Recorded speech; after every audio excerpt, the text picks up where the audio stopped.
The fluorescent lights above my hospital bed hummed with a steady, merciless rhythm, as if they were mocking me for still being alive. My ribs ached every time I tried to breathe. My left arm was wrapped in a stiff bandage, and the taste of copper still lingered on my tongue. I lifted a trembling hand and touched the edge of my hairline where dried blood had matted the strands together. The cold sterility of the military hospital made it all feel even more unreal. I was 26 years old, a soldier who had carried supplies through sandstorms and learned how to sleep under the whistle of mortars, yet the person who had almost ended me was not an enemy on foreign soil. It was my father, Richard Dawson, the man who had once been a decorated police officer, the man who had raised me under the shadow of his iron hand. His fists had landed with the force of betrayal deeper than anything I had ever felt in combat. The reason for his rage was as twisted as it was humiliating. My younger sister Isabella, who everyone called Bella the golden child of our family, had stolen my husband Ethan and announced she was pregnant with his child. Instead of shame, instead of remorse, my parents had rushed to her defense. They demanded that I, the betrayed wife, the discarded daughter, become the one who financially supported this so-called new family. When I refused, when I looked my father in the eyes and said I would not give 1 cent to cover the life they had chosen, he snapped. In the middle of our living room, his voice roared with venom, telling me I owed Bella everything, telling me she was an angel and I was nothing but trash. His hands closed around me with a fury that erased the line between parent and predator. The blows kept coming until my vision blurred and the only sound I could hear was my own ragged breath fighting to stay in my chest. If not for the intervention of a neighbor who called emergency services, I might never have woken up in that sterile bed. People imagine family as a source of comfort. But for me, family had always been a battlefield more brutal than any deployment overseas. From the moment I could remember, I had carried the label of the responsible one, the scapegoat, the girl who had to keep it together while Bella drifted through life collecting excuses and sympathy like trophies.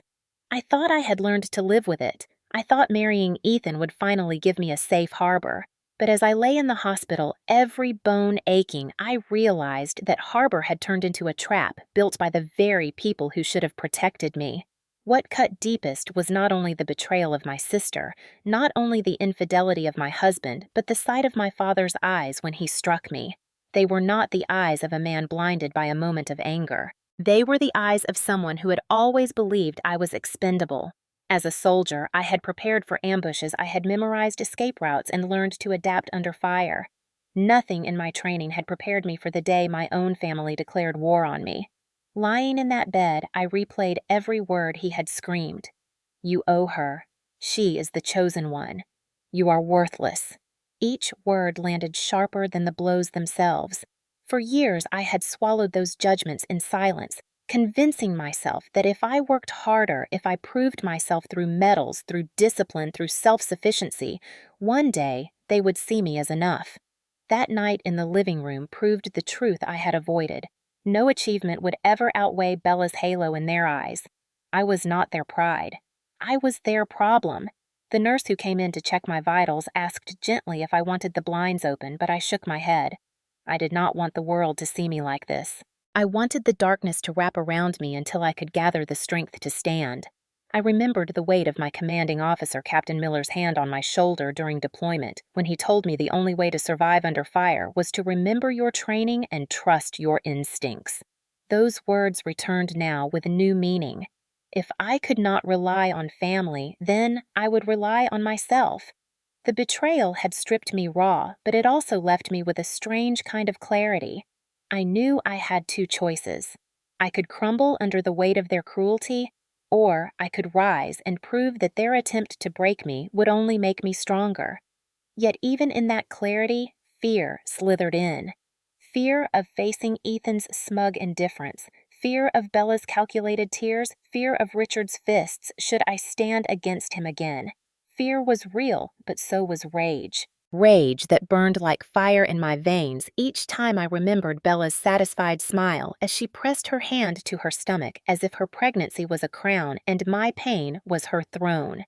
Rage that twisted when Ethan stood there without shame, his silence agreeing with every demand my parents made. Rage that hardened into resolve when Richard raised his fist and declared I owed them my loyalty even as they dismantled my life piece by piece. I closed my eyes against the sterile ceiling and felt the tears slip down my cheeks, hot and unrelenting. I was not crying because I felt weak. I was crying because for the first time I understood the full scale of the war I was in. This was no longer about sibling rivalry or marital betrayal. This was about survival, about reclaiming my dignity, about ensuring that the people who thought they owned me would learn what it meant to face a soldier who had nothing left to lose.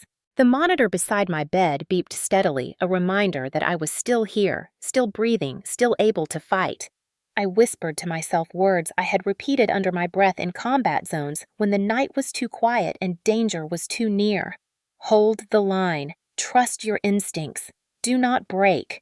My body was bruised, my spirit battered, but I knew the story was only beginning. What they did not understand was that their greatest mistake was believing I would stay silent. I would not. They had written me off as the expendable daughter, the disposable wife, but I would show them the cost of underestimating me. To anyone listening now, to anyone who has ever been the shadow while someone else wore the crown, I ask you this: have you ever been betrayed so deeply by the ones meant to protect you that the word family felt like a curse rather than a blessing? Have you ever been told you are nothing, only to realize that surviving makes you more than they could ever be? Because that is where my story begins, in a hospital bed under flickering lights with broken bones and a fire in my chest. They thought they had ended me, but all they did was give me a reason to fight back. I grew up in a house where the walls seemed to have ears and the air itself carried judgment. From the outside, people thought the Dawsons were a respectable family. My father, Richard, was a former police officer known in the neighborhood as strict but honorable. My mother, Patricia, appeared gentle, always smiling politely at church gatherings, always telling neighbors that her girls were her pride and joy. But behind the closed doors of our house, the story was very different. From my earliest memories, I understood one truth: Isabella, or Bella as everyone called her, was the chosen one. She was 3 years younger than me, born with big doe eyes and a mischievous laugh that charmed anyone she met. I was the older daughter, taller, quieter, more serious. To my parents, that seriousness translated into stubbornness. When we were little, if Bella spilled juice on the carpet, my mother sighed and said, "Accidents happen, but if I forgot to put away my toys," my father's voice thundered about responsibility. Bella could cry her way out of anything. My tears were called manipulation. The message was clear: she was allowed to be imperfect, but I had to carry the weight of perfection. One memory still cuts sharp. I was about 9 years old, Bella 6. We both sneaked cookies from the jar before dinner. Our father caught us with crumbs on our shirts. Bella burst into tears, clinging to his leg, whispering, "Sorry, Daddy." He knelt, stroked her hair, and told her to be careful next time. When he turned to me, his expression hardened. He yanked the cookie from my hand and declared that I was supposed to set an example. That night I went to bed hungry while Bella got an extra scoop of ice cream for calming down so quickly. It may sound small, but repeated hundreds of times, those moments carved deep grooves of resentment inside me. As I entered my teenage years, the pattern grew harsher. Bella was given excuses. I was given punishments. If we both left dirty dishes, I scrubbed the entire sink while Bella got a warning. If she skipped homework, it was because she was free-spirited. If I missed an assignment, it was because I was lazy. When we both broke curfew one night, sneaking back after a school dance, my father greeted us at the door with his arms crossed. He sent Bella to her room with a shake of his head. Then he turned on me with fury. A month of grounding, no phone, no friends. I remember lying in bed, staring at the ceiling, the bitterness burning in my chest, while Bella played music loudly in the next room, free and unbothered. The favoritism was not just unfair, it was toxic. My father treated Bella's mistakes like speed bumps while treating mine like criminal offenses. Worse, he did not hesitate to raise his hand against me. The first time it happened, I was 12. I had answered back when he called me careless. His palm struck my cheek so hard that my ears rang. Bella peeked from the hallway, eyes wide, and instead of defending me, she smirked. My mother rushed over, not to comfort me, but to plead with my father not to lose his temper. She told me to stop provoking him, to stop making things worse. That script repeated itself countless times. Richard would explode, I would bruise, Patricia would beg for calm, and Bella would slip away untouched. You might wonder why I didn't rebel, why I didn't scream back or run away. The truth is that I tried. Once at 14, I shouted that it was unfair, that Bella never got punished. My father's face turned red. He shoved me against the wall and growled that I was jealous and bitter. Then he grounded me for 3 months. During those months, I buried myself in books. I discovered that school was the one place where I could control the outcome. Hard work equaled grades. Grades equaled scholarships. No favoritism, no golden child. Only results. I clung to that logic like a lifeline.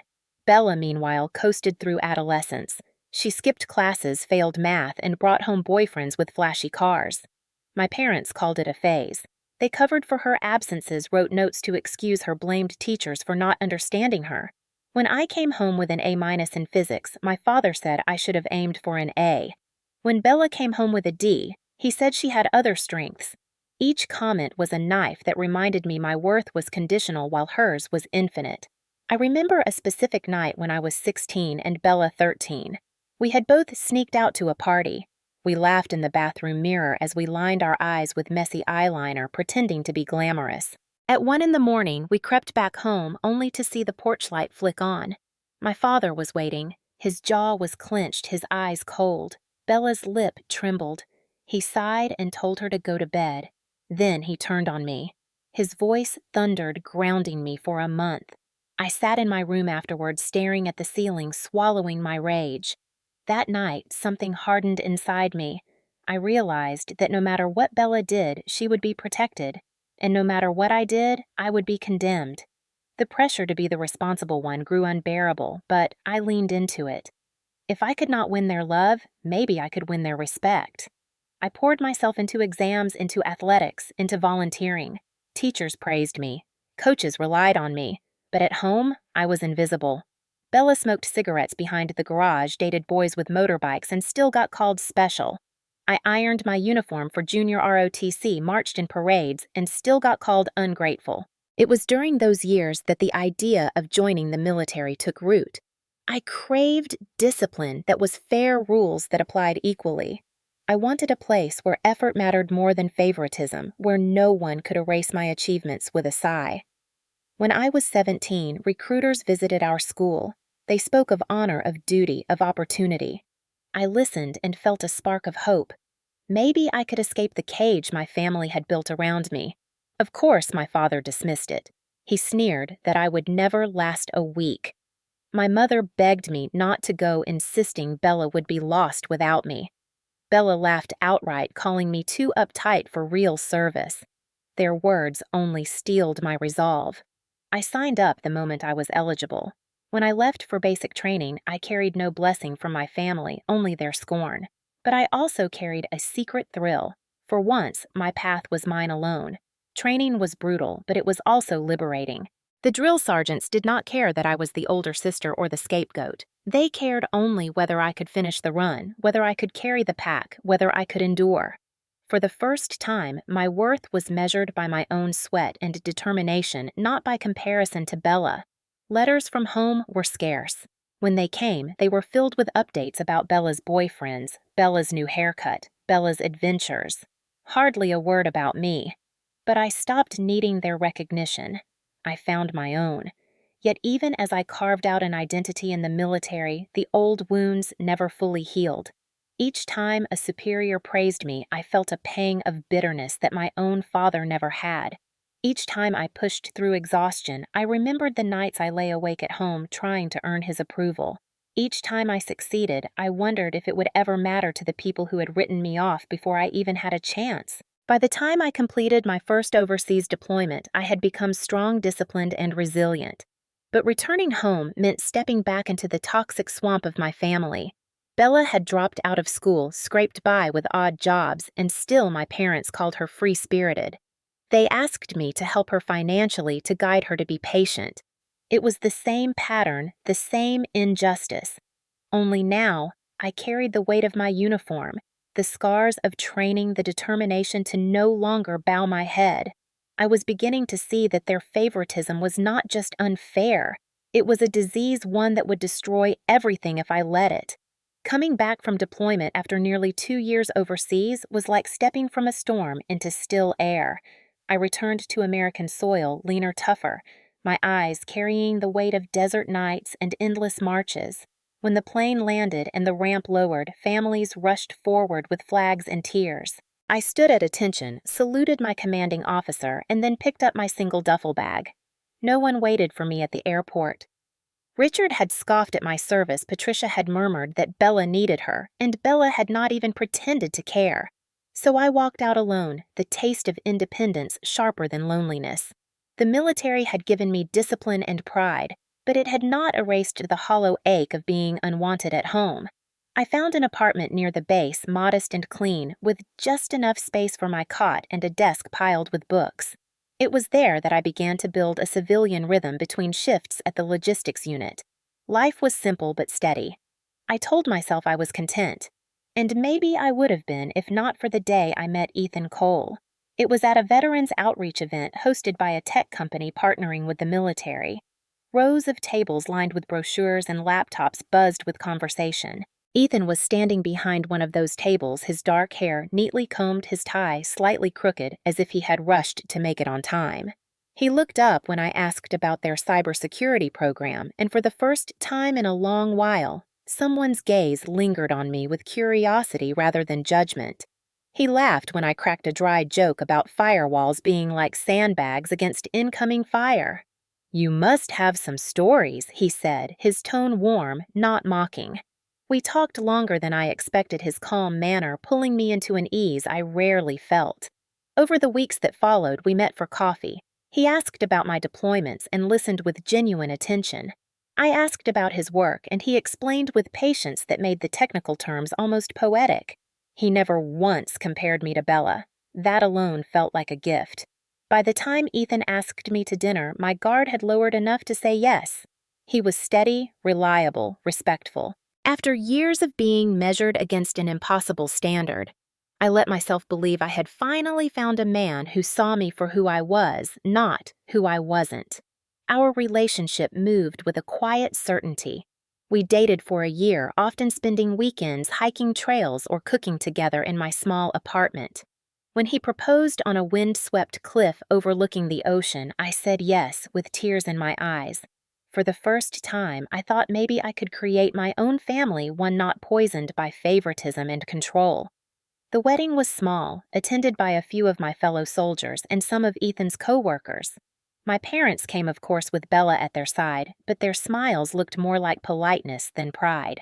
Still, as Ethan slipped the ring onto my finger, I allowed myself to believe that maybe my luck was changing. In the months that followed, we settled into married life. I worked long hours, but came home to a husband who asked about my day and cooked simple meals. We laughed at old movies and shared dreams of someday buying a house. For the first time, I exhaled without fear of judgment. But peace in my life was always fragile, always one step away from being shattered. It began subtly, the way Bella started showing up uninvited. She would knock on our door with excuses that grew thinner each time. At first, it was to borrow clothes, then to use our internet because hers was down, then simply to hang out. I tolerated her presence with strained patience, reminding myself she was my sister. Ethan, to my unease, welcomed her cheerfully. He poured her drinks, asked about her job hunts, and chuckled at her jokes. I noticed the way she leaned too close, the way her laugh lingered, the way his eyes softened in return. One evening, I pulled Ethan aside. "She shouldn't be here this often," I said quietly. "It's not healthy." He looked surprised. "She's your sister. She needs support." "She's fun, Sam. Don't be so hard on her." His words stung. Fun. That was always the word people used for Bella. Fun, free-spirited, charming. And what was I responsible, rigid, the one who never loosened up? I told myself I was imagining things. I reminded myself Ethan was my husband, that vows meant something. Yet small cracks began to appear. Bella's perfume lingered in the air after she left stronger than mine. Ethan smiled more at her stories than at mine. Once I caught him watching her walk out the door, his gaze too intent to be innocent. The old wounds reopened inside me. I remembered the endless nights of being overshadowed of being the scapegoat while Bella played the golden child. Now she was seeping into the one safe space I thought I had built. I confronted Ethan again, this time sharper. "You're getting too close. I don't like the way she looks at you." He laughed it off, pulling me into his arms. "You're imagining things. She's just young and careless. You're the one I married." But reassurance is only words, and words mean nothing without truth behind them. I began to notice Ethan staying late at work more often, Bella texting him at odd hours. When I asked, he said it was nothing, and yet the unease grew, curling in my stomach like smoke. Still, I clung to hope. I wanted so badly to believe I had finally escaped the cycle of betrayal. I reminded myself of our vows, of the nights we dreamed together of building a life of the way he had once looked at me with admiration. I told myself he was different from my family, but the cracks were spreading, and somewhere deep down I knew the storm was gathering again. In quieter moments, I sat at our kitchen table staring at the ring on my finger. I thought of the girl who had joined the military to escape the soldier who had carried supplies through heat and exhaustion, the woman who had built strength from rejection. I told myself I could survive anything. But as Bella's shadow grew longer across my marriage, I began to realize that survival was not enough. If my family had taught me anything, it was that silence only fed the cruelty. And though I did not know it yet, the silence I kept then would one day explode into betrayal so deep it would shatter every illusion I still held. The night it all unraveled began like any other. I had come home late from a shift at the base, weary but determined to cook dinner. Ethan had texted that Bella was coming over again, something about needing advice for job applications. I rolled my eyes, biting back the bitterness that rose every time her name intruded on my day. Still, I told myself it was harmless, that she was only my sister, that Ethan was my husband. I set my bag down by the door, the smell of leftover takeout clinging faintly to the kitchen counter. The apartment was quiet, too quiet. I expected to hear laughter, Bella's high-pitched voice filling the space, but instead there was silence. My pulse quickened. I moved carefully, my boots thudding softly against the wooden floor. I had installed a small security camera months earlier, partly because of military habit, partly because something inside me whispered not to trust too easily. Usually, I checked the footage only when we traveled, but that night, an uneasy instinct made me open the app on my phone before I even called out Ethan's name. What I saw sent ice through my veins. The grainy footage showed the living room just hours earlier. Ethan and Bella sat close on the couch, their shoulders brushing. He leaned down to whisper something, and she laughed, her head tilting back in a way I knew too well. Then, with deliberate slowness, he reached for her hand. She didn't pull away. Instead, she leaned forward and kissed him. Not a sisterly peck. A kiss filled with the intimacy of betrayal. My chest tightened, breath clawing against my ribs. I watched them disappear from the frame, hand in hand, heading toward the hallway that led to the spare room. I dropped the phone on the counter, gripping the edge so hard my knuckles turned white. The footage looped in my mind even as I stumbled to the couch and sank down shaking. The woman who had been compared to me, diminished next to me my entire life, had now stolen the one piece of happiness I thought was mine. And the man who had promised to love me, to stand by me, had chosen her. I didn't confront them immediately. Shock froze me in place. That night, Ethan returned to the kitchen, humming softly as if nothing had happened. Bella emerged soon after, her hair tousled, her cheeks flushed, carrying a fake smile that mocked me. I forced myself to stay calm, to hide the fury roaring inside. My military training whispered in my ear, "Observe, gather evidence, act when the time is right." So I kept silent, though every second felt like my insides were splintering. Weeks passed, each day heavy with suspicion. I checked the camera obsessively, and each time I saw them together in ways that left no room for doubt. Sometimes it was a stolen touch in the hallway. Other times it was a kiss hidden in the shadows. Each recording was another nail in the coffin of my marriage. Still, I held the secret close. Part of me hoped I was wrong, that it was a mistake, that Ethan would come to his senses.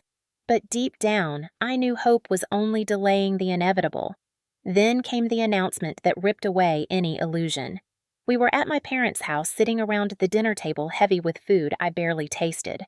Bella cleared her throat dramatically, her hand resting on her stomach. Her eyes darted toward Ethan before she spoke. "I'm pregnant," she said softly, her voice trembling just enough to seem fragile. Silence crashed over the table. My fork clattered against the plate. My heart slammed against my ribs. My father, Richard, broke the silence first. He stood abruptly, his face a storm of emotions that settled into something disturbingly close to joy. "This is wonderful news," he declared, clapping Ethan on the back. Ethan's eyes flickered with guilt, but he didn't deny it. My mother, Patricia, dabbed at her eyes, whispering how proud she was of Bella. I sat frozen, my body rigid, my breath shallow. My husband's child was inside my sister, and my parents were celebrating. Finally, my voice found its way out, hoarse and sharp. "You can't be serious. You're all acting like this is something to celebrate."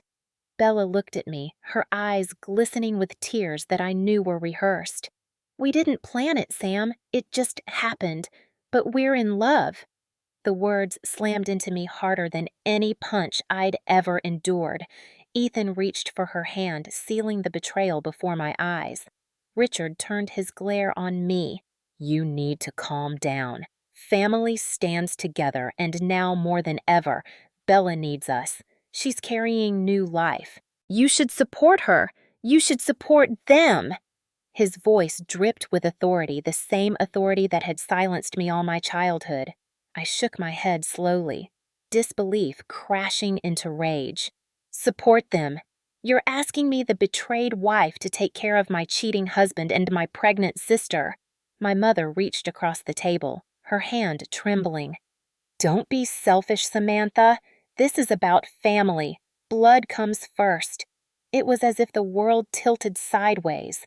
I stared at each of their faces and realized none of them saw me as anything but an obstacle. My pain was irrelevant. My betrayal was disposable. All that mattered was Bella and her child. The golden child had once again rewritten the rules, and my parents had bent to her will. The emotional wave hit hard disbelief, anger, sorrow, humiliation, all crashing together. I wanted to scream, to throw the plates off the table, to demand Ethan look me in the eye and explain how he could destroy me so completely. Instead, I felt myself retreating into the cold clarity that had carried me through firefights overseas. I had been betrayed, yes, but I was not destroyed. Later that night, alone in my car, I gripped the steering wheel and let the tears flow. They came in heaving sobs, my body shaking with the force of grief. But even through the sobs, a thought crystallized in my mind. If they expected me to roll over to quietly hand over my life and resources to Bella and Ethan, they didn't know me at all. I was no longer the scared teenager crushed under my father's rules. I was a soldier, and soldiers do not surrender to betrayal. From that moment, something inside me hardened. I would no longer beg for fairness. I would no longer hope for loyalty. They had declared their side, and it was not mine. So I would prepare. I would gather strength. And when the time came, I would make sure their betrayal cost them more than they ever imagined. The weeks after Bella's announcement dragged like lead chains around my ankles. Every phone call from my parents carried the same refrain, echoing like a poisoned mantra. "You need to support your sister Samantha. She's young, she's carrying a child, she needs stability." Stability in their minds meant me draining my savings, my strength, my dignity to prop up the sister who had stolen my husband. Each time I hung up, the walls of my apartment seemed to close in tighter. Ethan had already moved into my parents' house, a grotesque mockery of loyalty. I avoided going near their street, but the knowledge sat in my chest like a burning coal. Finally, I decided I couldn't ignore them anymore. I drove to the Dawson home, my childhood house that had never really been a home to me. As I pulled into the driveway, memories clawed at me, Richard's booming commands, Patricia's pleading voice, Bella's triumphant smirks. I stepped out of the car with my spine straight, rehearsing the words I had held back for years. Inside, the living room looked unchanged, the same heavy drapes, the same family photographs that showed Bella beaming while I stood stiff at the edges. Richard sat in his recliner posture, proud as if he still wore the uniform of a police officer. Patricia hovered near the kitchen doorway, wringing her hands. Bella was sprawled on the couch, her hand dramatically resting on her stomach, while Ethan sat close beside her. The sight made bile rise in my throat, but I swallowed it down. Richard's eyes narrowed as I entered.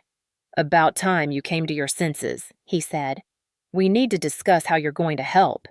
His words dripped with entitlement, as though I were a soldier reporting for duty rather than a daughter demanding justice.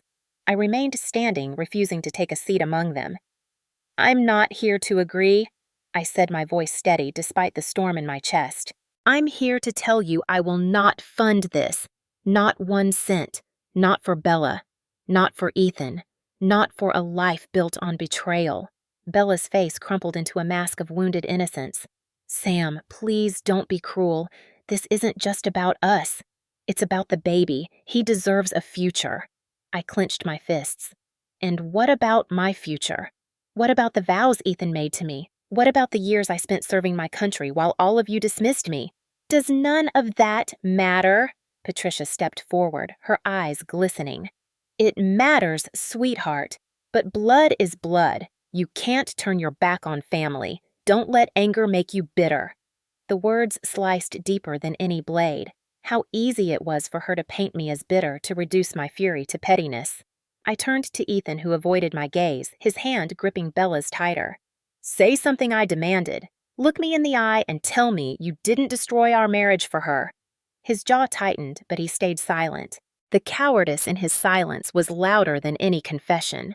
Richard slammed his fist onto the armrest of his chair, making the lamp beside him tremble. "Enough of this," he barked. "Samantha, you will support your sister. That's not up for debate. She's carrying the future of this family. You're going to provide because that's what a responsible daughter does." I laughed, then a hollow sound that startled even me. "Responsible daughter. That's all I've ever been to you, isn't it? The scapegoat, the workhorse, the one who takes the punishment while Bella plays the golden child. You don't want responsibility. You want a servant." "Well, I'm done." Bella sniffled, leaning against Ethan. "You're jealous. You always have been. You can't stand that someone loves me." My hands shook, but I forced myself to breathe evenly. "Love doesn't look like betrayal, Bella. Love doesn't destroy someone else's life.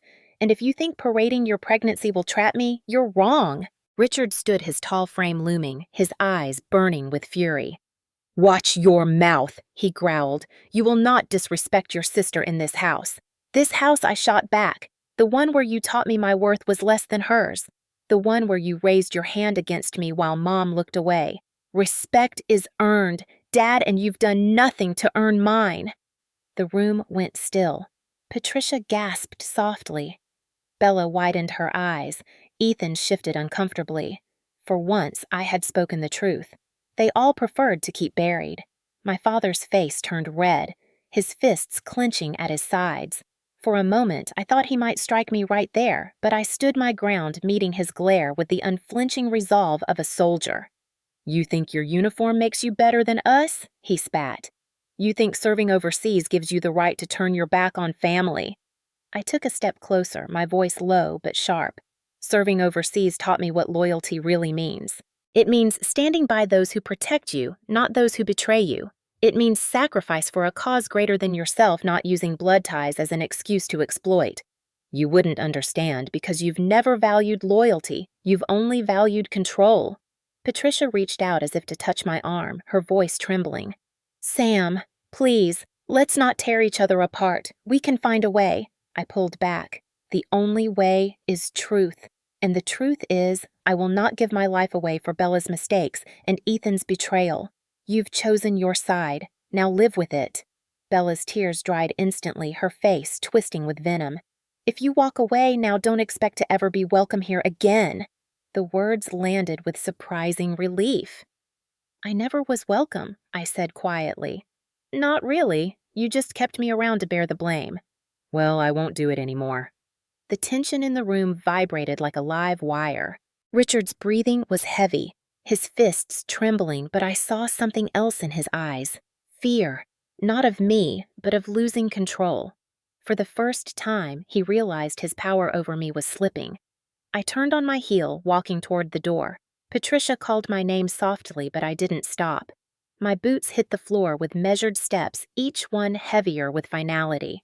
As I opened the door, Richard shouted after me, his voice raw. "You'll regret this." Samantha Mark. My words. You'll regret it. I paused just for a second and looked back at him. "No," I said. "The regret will be yours." Then I walked out, closing the door on years of silence, on decades of favoritism, on the family that had never truly been mine. The night air outside was cool, wrapping around me like armor. My hands still shook, but not from fear, from release. For the first time in my life, I had stood before them and refused to bend. The cost would be high, I knew. Richard's temper was not one to simmer quietly, and Bella's manipulations had only begun. But as I slid into my car and started the engine, a strange calm settled over me. They wanted me to carry their burden. Instead, I had given it back to them, and that I realized was the first real victory of my life. I stayed away from my parents' house for weeks after that confrontation, determined to carve distance between myself and their endless demands. The phone calls kept coming, Patricia pleading in her soft, broken voice, Richard barking orders, Bella crying theatrically in the background. I silenced the calls and buried myself in work, convincing myself that my firm refusal had finally drawn a line. But toxic families never honor boundaries. They push, they manipulate, they wait for the moment when exhaustion softens resolve. That moment arrived one Sunday evening when Patricia's voice cracked through the voicemail, trembling with desperation. "Sam, please, just come to dinner. One meal, for the sake of peace. Your father is calmer now. Bella needs us united." Against my better judgment, I agreed. Perhaps part of me still clung to the illusion that reason might prevail. Perhaps part of me wanted to prove that I could face them and hold my ground again. The house looked unchanged, but stepping inside felt like walking into an ambush. The dining table was set, candles flickering, as if the illusion of family harmony could be conjured with soft light. Bella sat at the head of the table beside Ethan, her hand stroking her rounded stomach as though she were the queen of this broken kingdom. Richard stood near the window arms, crossed his frame, casting a long shadow. Patricia bustled nervously between kitchen and table, her smile brittle. I sat stiffly, refusing the wine, waiting for the pretense to collapse. It didn't take long. Bella started first, her voice gentle but dripping with calculation. "Sam, I know you've been upset, but can't we move forward? This baby needs an aunt who loves him. He needs stability. You're the one who can give us that." She glanced at Ethan, who nodded silently, his jaw tight. The audacity made my pulse thunder. I kept my tone measured. "Bella, you destroyed my marriage. Ethan betrayed me. You expect me to fund your life together? No. The answer is still no." Richard's hand slammed against the table, rattling the cutlery. His voice thundered. "Enough, I told you before, Samantha. You will support your sister. That's what a good daughter does. Stop this nonsense before you tear this family apart." The years of being labeled selfish and ungrateful ignited fury inside me. I stood my chair, scraping loudly. No dad. What tears families apart is betrayal. What destroys trust is pretending Bella's choices are my responsibility. I won't do it. Not now, not ever. Patricia's eyes filled with tears. "Sam, please don't speak like this. Think of the baby." But Richard wasn't listening. His face turned crimson, his chest heaving. He stepped forward, towering over me, his finger jabbing the air. "Ungrateful brat. After everything I gave you, this is how you repay me. You wear that uniform and think you're someone. But you're nothing without this family." I refused to flinch. "I'm nothing because you've spent my entire life telling me so. But the truth is, Dad, I've survived things you can't even imagine. And I'll survive this too." The words cracked something inside him. With a roar, he lunged, his fists connected with my ribs, the pain exploding white-hot. I gasped, stumbling back, but he advanced his blows relentless. Years of training told me to defend, but this was my father, and hesitation cost me dearly. A punch landed across my face, sending me sprawling against the wall. My vision blurred the room, spinning, Bella's scream slicing through the chaos. For a heartbeat, I thought she was horrified, but when I looked up through the haze, her eyes glittered with triumph, even as she cried out for someone to stop him. Ethan stood frozen, his hands half raised, his expression unreadable.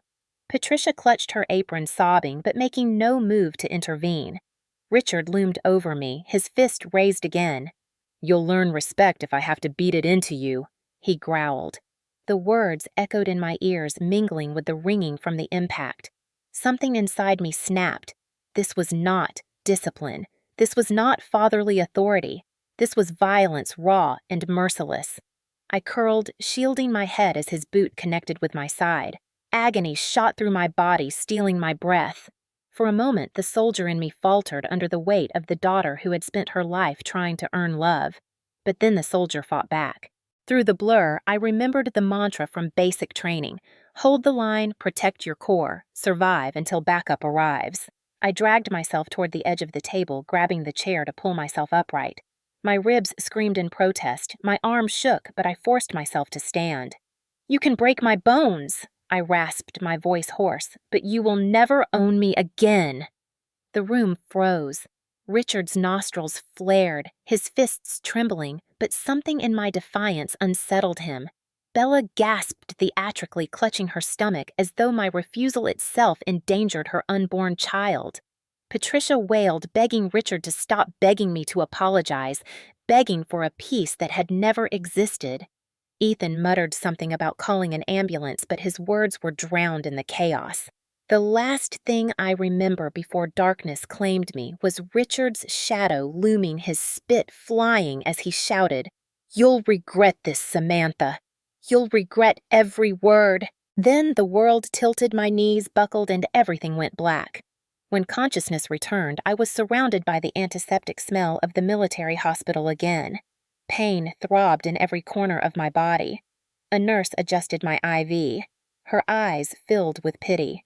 Captain Miller stood at the foot of the bed, his expression grim. "What happened?"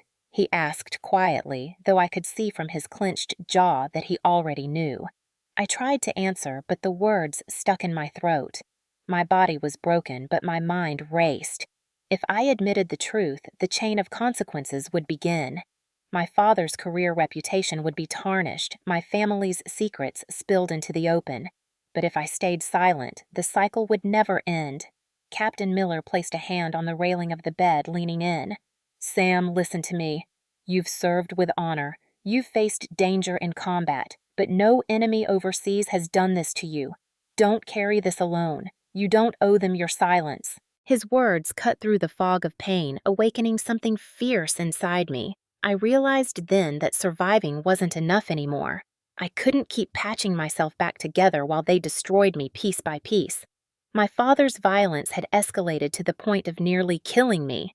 My sister had stolen my husband and wrapped her betrayal in a pregnancy. My mother's silence was complicity. They had made their choices. Now it was time for me to make mine. I looked at Captain Miller, my voice a whisper but steady. "I'm done being their scapegoat. I'm ready to fight back." He nodded, once his eyes firm. "Then we'll do it right. No half measures. You gather your strength. When you're ready, we'll bring in the people who can help." As the machines beeped steadily beside me, I closed my eyes and let the tears fall. Not tears of weakness this time, but tears of release. The war I had spent my life fighting silently was about to become public. My father had drawn the line with his fists. Now I would respond with something stronger than fists. Evidence, truth, and the unbreakable resolve of a soldier who had finally realized that family was not defined by blood, but by loyalty. The days in the hospital blurred together, measured in the rhythm of IV drips and the shuffle of nurses' shoes against linoleum floors. My ribs throbbed with every shallow breath, and bruises painted my body in dark shades of memory. Yet beneath the pain, something else stirred, a clarity sharper than glass. My father had finally shown the world what he had always shown me in private. He wanted to break me into silence. Instead, he had awakened a part of me that had been trained not only to endure, but to fight back. Captain Miller returned often, his steady presence grounding me when rage threatened to consume me. He never pushed, only listened, his eyes narrowing each time I recounted another fragment of what Richard had done. One afternoon, after checking the hallway to make sure we were alone, he said quietly, "Sam, you need allies outside the chain of command, people who know how to handle this legally. I've seen too many soldiers carry family battles alone. Don't let pride stop you from using the system that exists to protect you." His words carried weight. In combat, we never fought alone. Why should I face this war any differently? Through Miller's connections, I was introduced to Nora Johnson, a sharp-eyed military lawyer whose reputation preceded her. She sat at my bedside, her suit impeccable, her notepad ready. "Tell me everything," she said simply, and so I did. The betrayal, the demands, the fists. When I faltered, she prompted gently, not with pity, but with the precision of someone piecing together evidence. When I finished, she tapped her pen against the page. "They've crossed legal lines, Sam. What your father did is assault. What your husband and sister are doing with your finances, if we can prove it, is fraud. But we need proof. Hard, undeniable proof." That night, lying awake in the dim hospital room, I thought about the camera footage I still had saved. It showed Ethan and Bella's affair clearly. But I knew from experience that my family excelled at twisting narratives. They would call me jealous, unstable, vindictive. I needed more than video of stolen kisses. I needed evidence that would crush every lie they tried to spin. Enter Detective Harris, a friend of Nora's who specialized in financial crimes. He was older, with silver hair and a voice roughened by years of interrogations. When Nora introduced him, his handshake was firm but kind. "I've seen families pull some ugly tricks," he told me. "But paper trails don't lie. If they've been stealing from you, we'll find it." With my consent, Harris began digging. He traced accounts linked to Ethan's name, cross-referencing with Bella's sudden luxury purchases, designer clothes, spa trips, vacations she boasted about online. Then came the bombshell. Sam Harris said one evening, spreading documents across the hospital tray, these withdrawals weren't just personal indulgences. Some of them were funneled into accounts your father and mother share. And look at this: applications for credit under your name, linked to military benefits. They forged your signature. My stomach dropped, anger mixing with nausea. It wasn't just betrayal of the heart. It was theft, calculated and deliberate.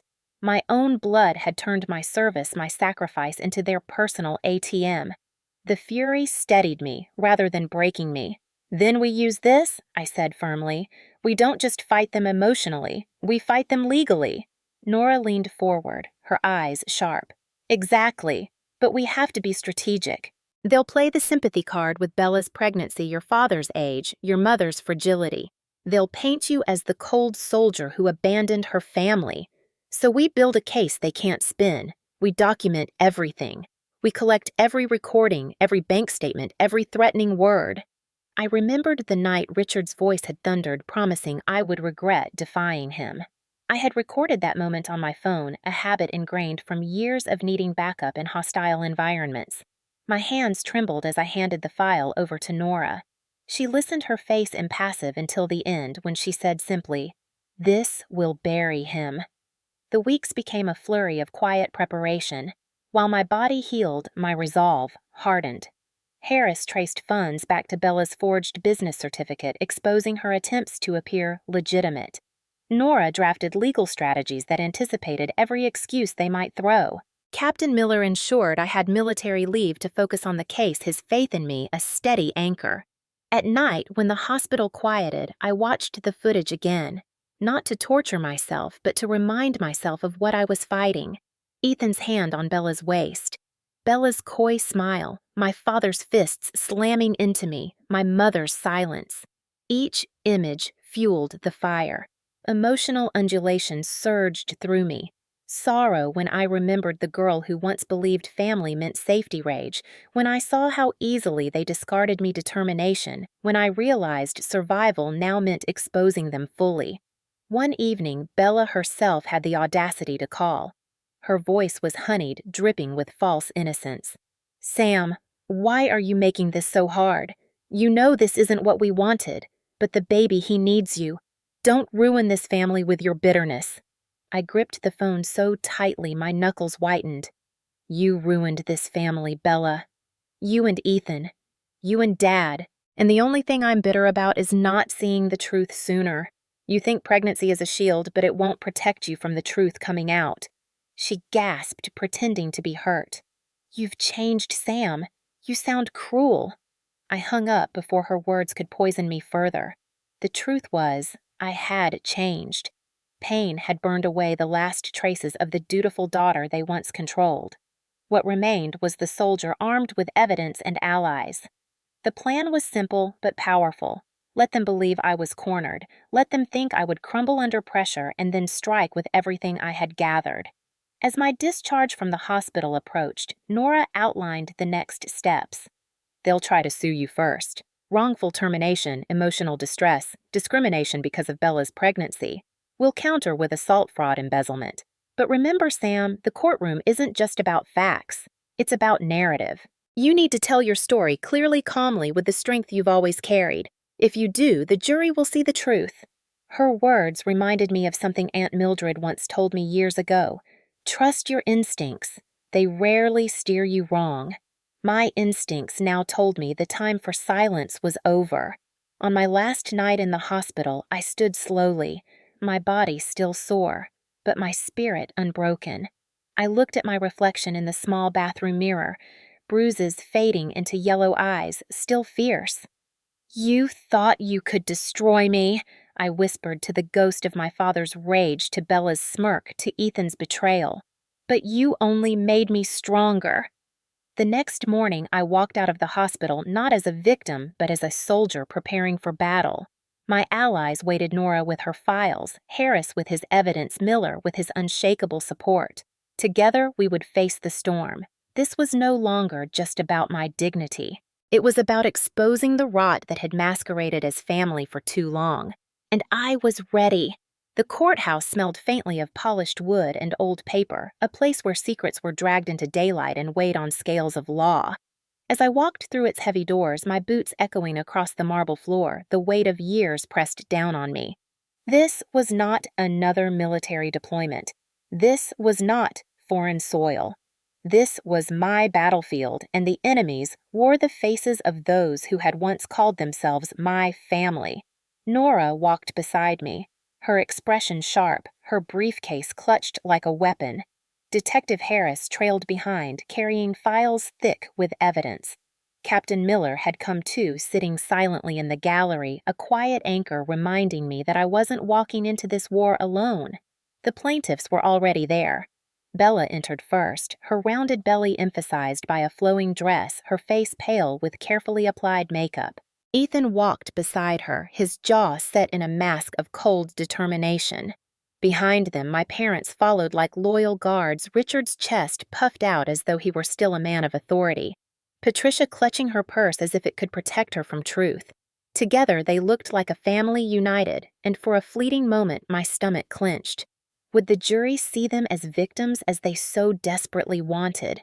Would I, the soldier, the betrayed daughter, look like the cold outsider they painted me to be? The proceedings began with their lawyer, a slick man with a rehearsed sympathy smile. He painted Bella as fragile a young woman carrying new life while being cruelly abandoned by her sister. He described Ethan as a devoted partner punished unfairly after helping build my company. He called my father a concerned parent, my mother a peacemaker, and then he turned his gaze on me. "Ladies and gentlemen, Samantha Dawson is a soldier hardened by war. She is jealous of her sister's happiness.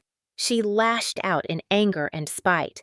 She fired her own family without cause, leaving them destitute. She seeks to destroy them because she cannot bear to see them succeed where she has failed." His words slithered into the air, planting seeds of doubt. Bella sniffled on cue, pressing a hand to her stomach. Patricia dabbed her eyes. Ethan placed a protective arm around Bella's shoulders. Richard scowled at me, shaking his head in mock disappointment. For a heartbeat, I felt the courtroom lean toward their performance. But then Nora stood her presence filling the space with calm authority. "The plaintiffs would have you believe this is a story of jealousy." She began, her voice steady. But the evidence will show it is a story of betrayal, fraud, and violence. It is a story of a woman who served her country with honor, only to be betrayed by those who should have protected her. She turned toward me. Ms. Dawson, please take the stand. The walk to the witness box felt endless, every eye in the room drilling into me. I raised my hand, swore to tell the truth, and sat down. My palms sweated, but my spine remained straight. Nora began gently. Samantha, tell us about your relationship with your sister. I took a breath and spoke, my voice carrying years of suppressed truth. I told them about the favoritism, the punishments, the way Bella had always been excused while I was condemned. I told them about joining the military to escape, about building a life on discipline and sacrifice. I told them about meeting Ethan, believing I had finally found loyalty, only to discover betrayal in my own living room. The jury leaned in, their eyes softening as I described, watching the camera footage as I recounted the night Bella announced her pregnancy while my parents celebrated. My voice trembled when I described Richard's fists the night I nearly didn't survive. But trembling or not, I spoke every word. Then came the evidence. Nora played the recordings, Richard's voice roaring that I was worthless, that I would regret defying him. Gasps rippled through the courtroom. She presented the camera footage of Ethan and Bella in each other's arms, time-stamped, undeniable. Bella covered her face, sobbing theatrically, but her act couldn't erase what the jury had seen. Then, Harris laid out the financial trail, forged signatures, fraudulent accounts, withdrawals disguised as business expenses. Every document bore their fingerprints. Every dollar stolen from my service was traced directly to them. The atmosphere shifted. Sympathy drained from the jury's faces, replaced by outrage. Ethan's composure cracked, his jaw clenching, his eyes darting as each piece of evidence landed like a hammer. Bella whispered furiously to her lawyer, her tears drying into sharp lines of anger. Richard sat rigid, his glare burning holes into me, but even he couldn't deny the proof. Patricia looked smaller than ever, her head bowed as if she wished she could vanish. Their lawyer tried to fight back during cross-examination. He sneered, Ms. Dawson, isn't it true you've always been jealous of your sister, that you resent her because your parents favored her? I met his gaze. Yes, I resented the favoritism. I resented being punished while she was excused. But jealousy doesn't explain forged signatures. Jealousy doesn't explain stolen money. Jealousy doesn't explain bruises on my ribs from my father's fists. The truth explains all of that. He shifted, visibly unsettled. And aren't you motivated by revenge? I leaned forward, my voice low but firm. I'm motivated by survival, by justice, by making sure no one else is broken the way they tried to break me. The courtroom went still. The jury's eyes shone with recognition of truth. For once, I felt seen. As the days stretched into weeks, testimony continued. Witnesses corroborated details, neighbors who had heard shouting, colleagues who confirmed my dedication, experts authenticating documents. Bella's performance grew desperate. She clutched her stomach, whispered about stress threatening her pregnancy, accused me of cruelty. Richard tried to thunder his authority, but under questioning he stumbled, his contradictions laid bare. Ethan attempted to claim he had been integral to my company's success, but Harris's records shredded that claim. Emotional undulation coursed through me every day. The dread of facing them, the despair of their lies, the triumph of each new piece of evidence. Some nights I lay awake fearing the jury might still pity Bella. Other nights I felt the tide turning, justice inching closer. Through it all, I held on to one thought. Silence had kept me trapped for too long. Speaking the truth, no matter how painful, was my liberation. On the final day of testimony, Nora delivered the closing argument. Her voice rang clear. The plaintiffs ask you to see them as victims, but the evidence shows the opposite. They betrayed Samantha Dawson's marriage, stole from her company, and nearly ended her life through violence. She is not the villain of this story. She is the survivor, and survivors deserve justice. The jury watched intently, some nodding subtly. The judge's gavel struck, signaling the end of testimony. As we rose to leave, I glanced at my family one last time. Bella's eyes blazed with fury. Ethan's shoulders sagged. Richard's face was a mask of rage, barely contained, and Patricia looked as if she might dissolve into tears. They had wanted me broken, silenced, erased. Instead, I had stood in front of the world and told the truth. Walking out of that courtroom into the cool air, I felt both heavy and light. The battle wasn't over, the verdict still loomed, but I had fought. I had refused to bend. For once, it was they who looked small and I who walked tall. The day of the verdict arrived with a tension so thick it felt like the courthouse walls were holding their breath. I sat at the defendant's table beside Nora, my hands folded tightly in my lap. Captain Miller gave me a steady nod from the gallery, his presence reminding me of every drill, every mission, every moment I had survived when survival seemed impossible. Across the room, my family huddled together as if unity could disguise the fractures that had already splintered them.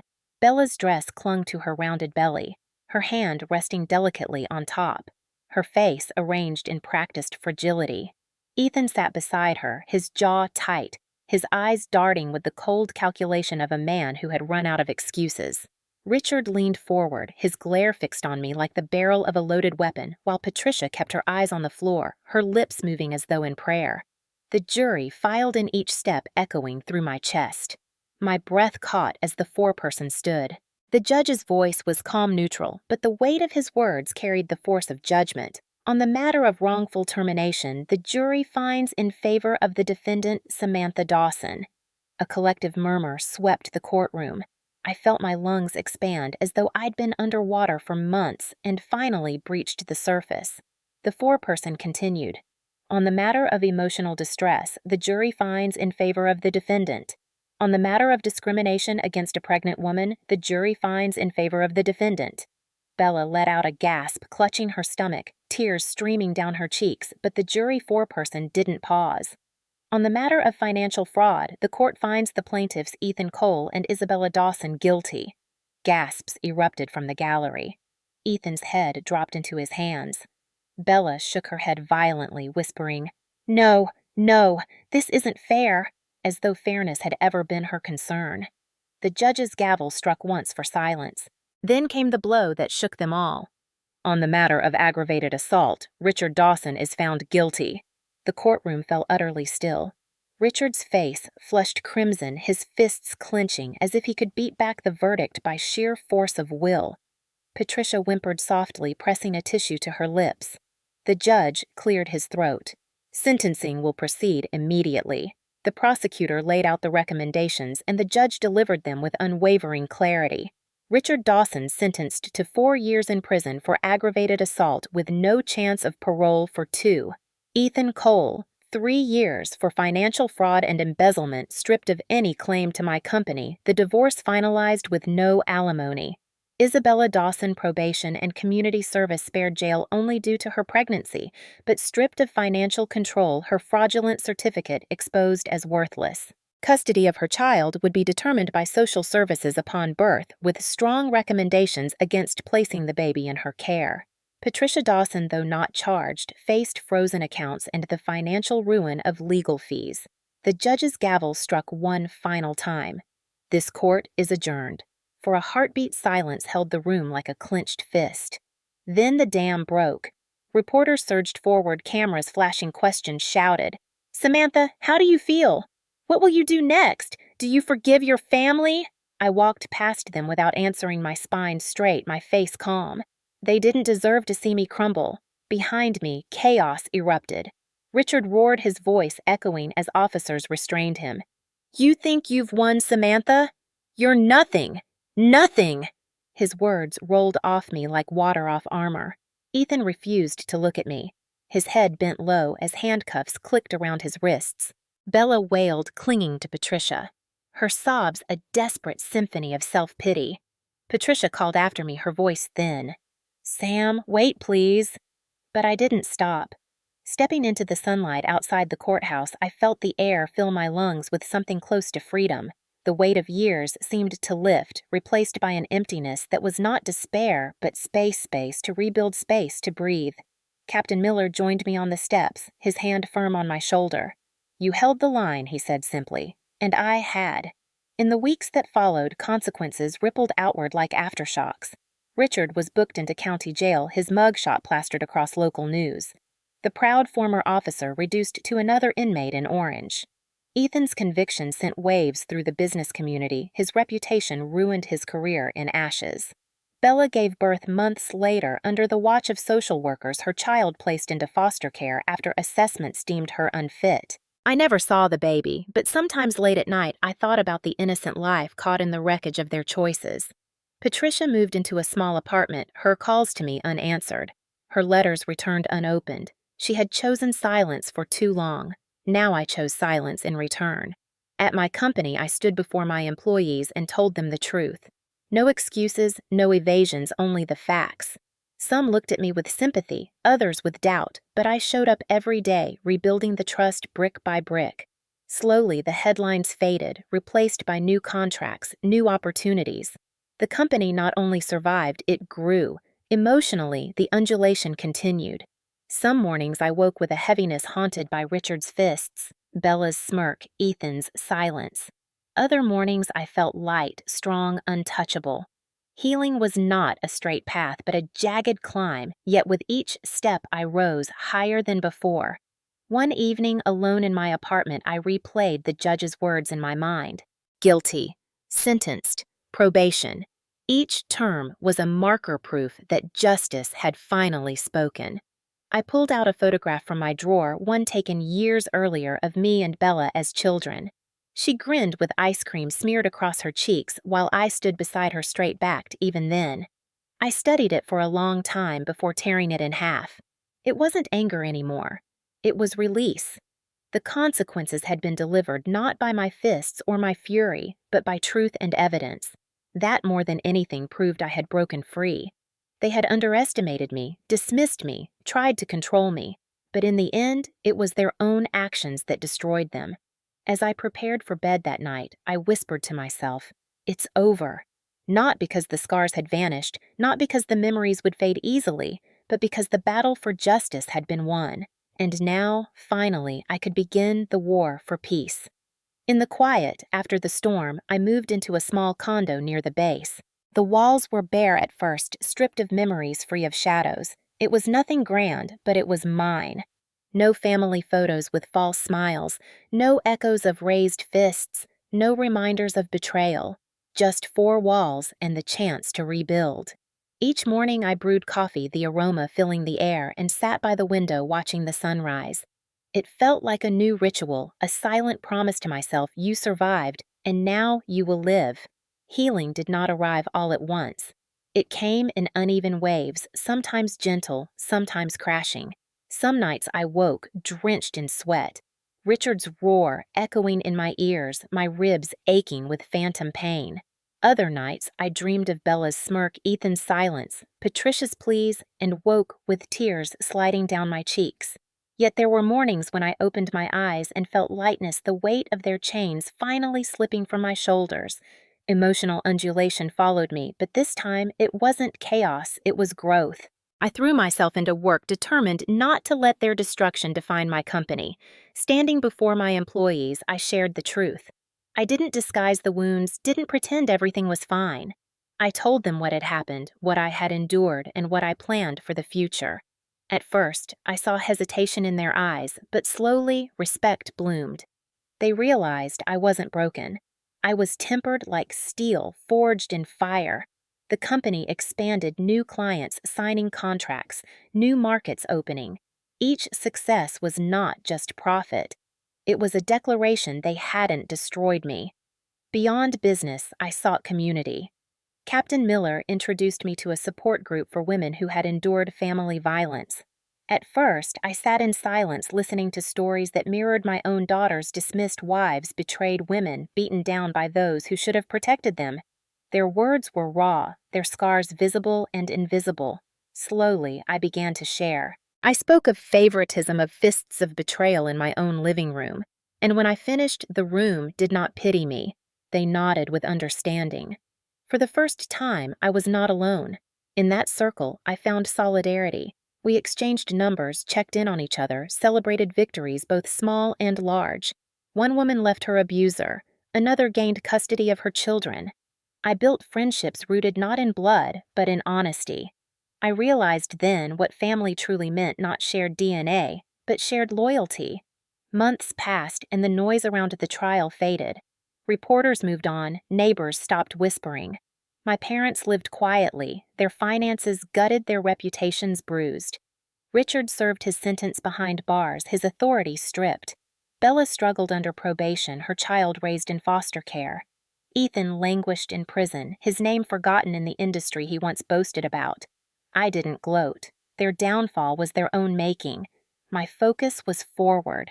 One afternoon, I received a letter from Patricia. The handwriting trembled, the ink blotched with tears.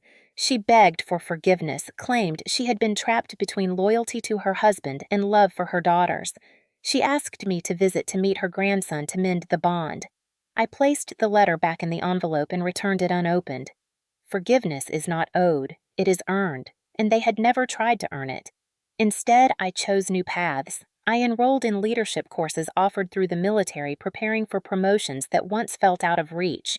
I volunteered to mentor younger soldiers, especially women struggling with toxic family ties.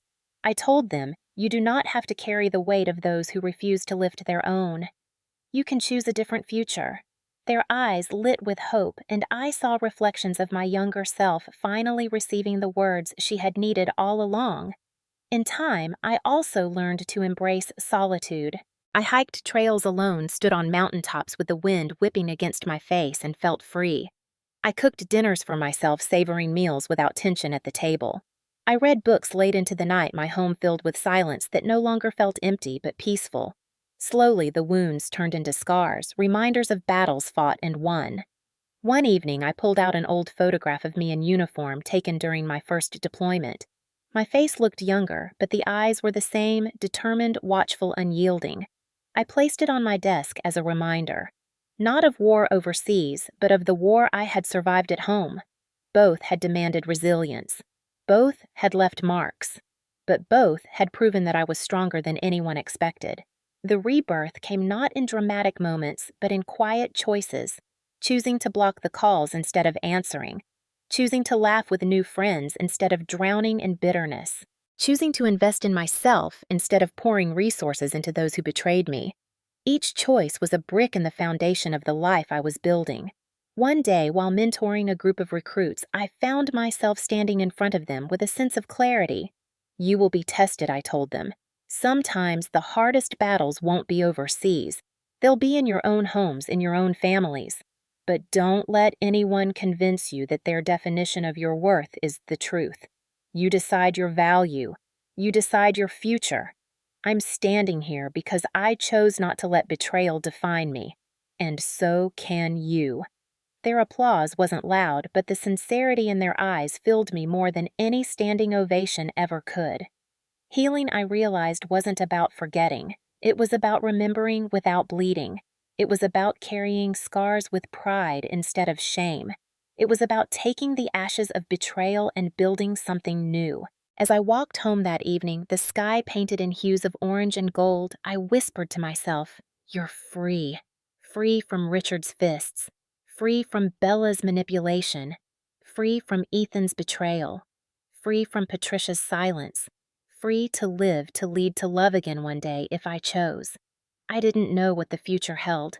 Perhaps new challenges, perhaps new losses, perhaps even new betrayals. But I knew this, I had faced the worst my family could unleash, and I had not only survived, I had risen. And that, more than any verdict, more than any consequence, was the true victory.